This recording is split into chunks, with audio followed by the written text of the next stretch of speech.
Most common question which is asked by parents. Doctor આ તો દૂધિયા દાંત છે, એ તો પડી જવાના. વાત તો સહી પણ દૂધિયા દાંતનો પડવાનો ટાઈમ ફિક્સ હોય છે.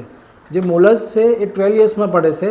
જ્યારે બેબી અમારી પાસે આવે જો ત્યારે એની એજ 3 વર્ષ 4 વર્ષ હોય તો ત્યાં સુધી 12 વર્ષ સુધી બાળક હેરાન થાય છે. ભલે આ દૂધિયા દાંત ટેમ્પરરી છે પણ એમાં જો પ્રોબ્લેમ થાય તો એ પ્રોબ્લેમ તો પરમનન્ટ થઈ જાય છે. સમજ રહ્યો ને?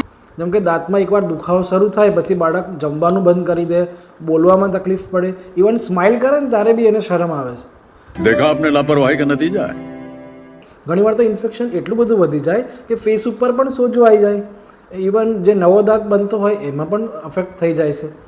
તો એવા કોઈ પેરેન્ટ્સ તમારા ધ્યાનમાં હોય કે જે બાળકને દુખ્યા પછી પણ દૂધિયા દાંત છે, પડી જવાના છે, એવું બધું વિચારીને સારવાર નથી કરાવી રહ્યા, તો એમને આ વિડીયો શેર કરો ના ભાઈ, ક્યું નહીં કર રહે. અને તમારી કોઈ ક્વેરીઝ કે ક્વેશ્ચન હોય તો કોમેન્ટ સેક્શનમાં જણાવો, હું એનો આન્સર શ્યોરલી આપીશ.